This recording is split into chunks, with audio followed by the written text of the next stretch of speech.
pwedeng sulit siya in the sense na kung affected kayo ng coding. Yun yung pinakaano ko dyan. Kung affected kayo ng coding. Especially, yun, kung nandito kayo sa Metro Manila at talagang moving talaga kayo palagi. Kasi, yun nga, wala kayong coding. Exempted kayo sa coding.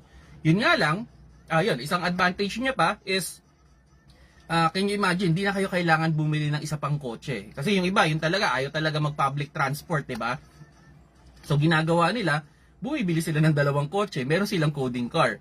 Kung hybrid na yung bibilin mo, or EV car, isang kotse na lang ang bibilin mo at you can enjoy your car everyday, no? Kung everyday ka talagang lumalabas. So yun yung pinaka-advantage ng ating nung hybrid. Kumbaga isang park, kumbaga kung bawa sa condo ka, no, nagre-rent ka, ang laki na matitipid mo sa renting ng parking. Almost nasa 5,000 to 10,000 ang renting ng parking. So doon pa lang ang laki na